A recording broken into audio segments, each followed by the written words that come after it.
tere! Mina olen Katri ja Imagine'i praktikant. Ja mina olen Mariin, Imagine'i uus kontoriassistent.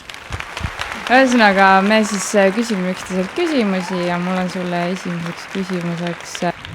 Mis on parim nõuanne, mis sa oled saanud? Võib-olla see, et elu võiks chillimalt võtta, et mitte iga asja pärast nii hullult põdeda. Jah, olen nõus sinuga. Mis on su lemmikese, mis sa oled selle aasta jooksul ostnud? Ma arvan, et mõni koduasi, näiteks laelamp või köögitoolid või midagi sellist igavat. Mis sa muidu hommikuks täna sõid? Täna hommikuks sõin putru, tavaline klassikaline kaerahelbepuder. Okei. Ma ei suudaks küll putru iga päev süüa, aga mis on su lemmikruum siit kontorist?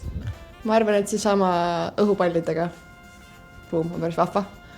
Nõus. Kellel sa tahtsid väiksena saada? Sa saad ärinaiseks, kes töötab üle 12 tunni ja jõuab kell 10 õhtul koju, ma ei tea miks. Katri, näita oma kaamerarollist kõige viimast pilti. Mis on su lemmik söögikoht? Mulle meeldib praegu kõige rohkem Tartus 3 tilli, sellepärast et seal saab mojitot 900 milliliitrit ja see on ülihea.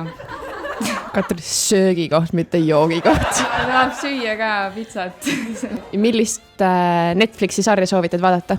Netflixi sarja mitte, aga Meeleheitel kodupere naised Teliast saab tasuta vaadata 8 hooaega, ülihea.